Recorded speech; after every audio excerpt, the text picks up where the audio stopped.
The Reserve Bank housing crash leaks. Let's have a look.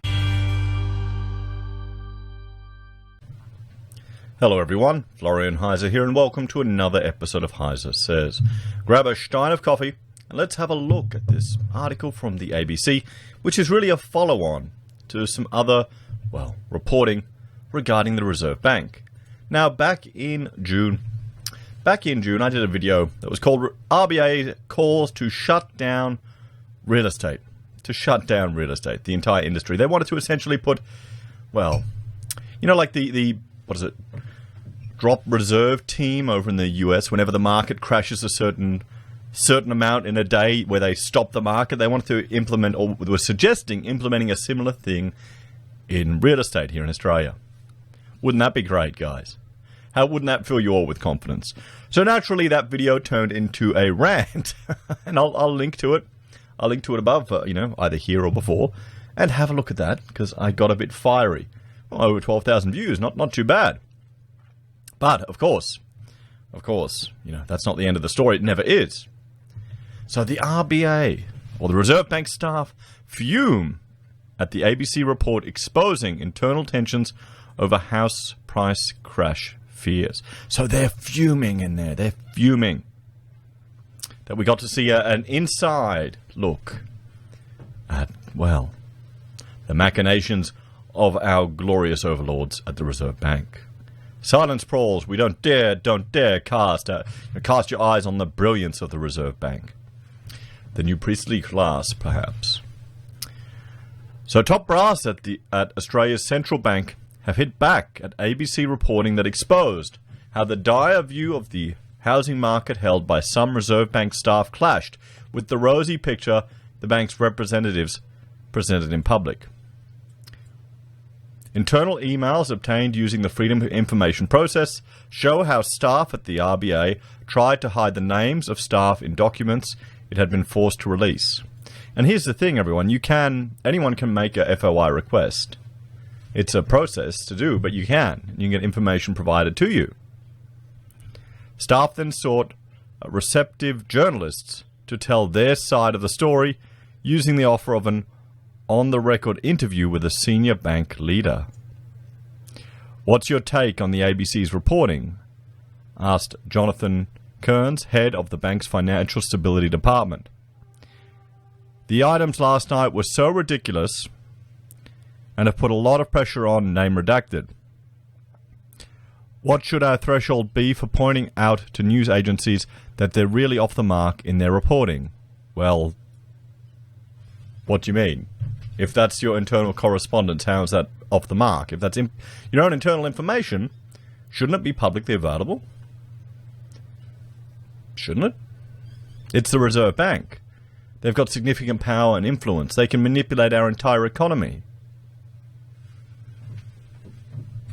In June, documents from inside Australia's central bank, including many marked highly restricted, showed Reserve Bank economists considered urging the federal government to shut down the real estate industry, pausing sales of established homes or houses to avoid perceptions of a coronavirus-inspired housing market crash.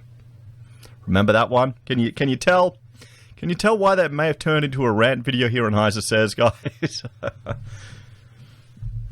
The problem is that this will enter folklore, and one day history will show we stopped publication of property prices for a while, wrote Reserve Bank of Australia Secretary Anthony Dickman, calling out a factual inaccuracy in an early report that noted an economist view as that of the banks. Yeah, but that's the point. You did stop reporting on property prices. And it will go down in folklore. It will. I know. I've got a suggestion how we can avoid all of this. How about we just get rid of the Reserve Bank? But let's go back to real currency and let the market determine interest rates. Isn't that a novel concept? What do you reckon, guys? You think that'll happen?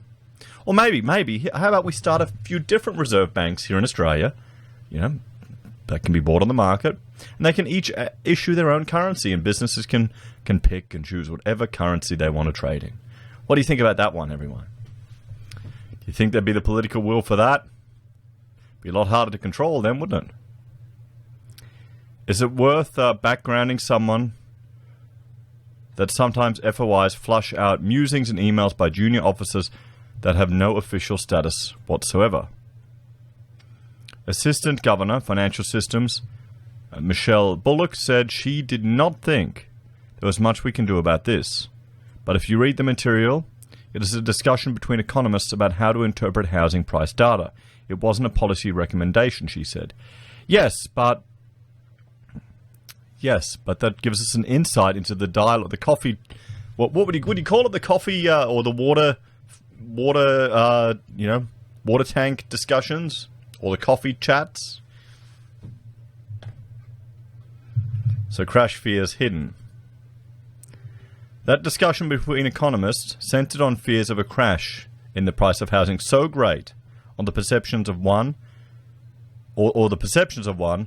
An economist at the Reserve Bank considered asking private firms to stop telling Australians about slumping property prices. See, that's the thing.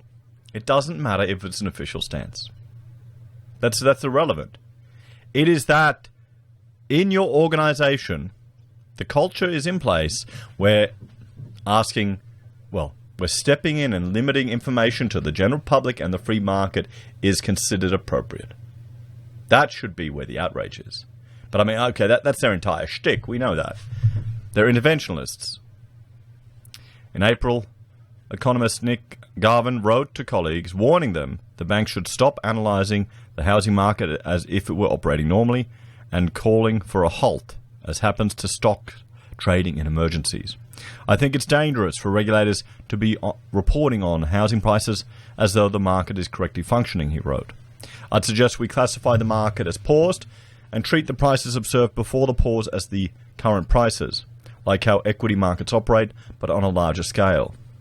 Because real estate agents could operate normally at the time, auctions and viewings were banned or highly restricted. The economist argued so paused would be a fair classification. He went on, we should also tell private sector data providers to follow this rule. If people start mistakenly thinking that we're experiencing a housing market crash, it's not going to help things. After the information was picked up by other outlets, including the Australian Financial Review, the new emails showed the bank's head of communications, Judy Hitchen, tried to find a journalist to write about the challenges of measurement in an unsettled market so people understand the point Dr. Gavin was making.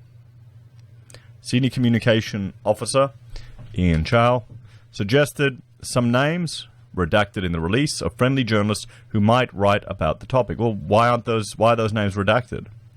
Shouldn't we know who the friendly journalists are? Let me know in the comments if you think you know them.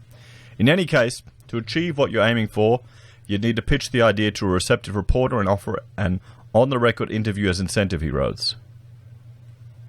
If that is on the cards, we could try to say such and such at such and such, or the Wires reporters. The bank did not go through with this plan. So the clash between public and internal views.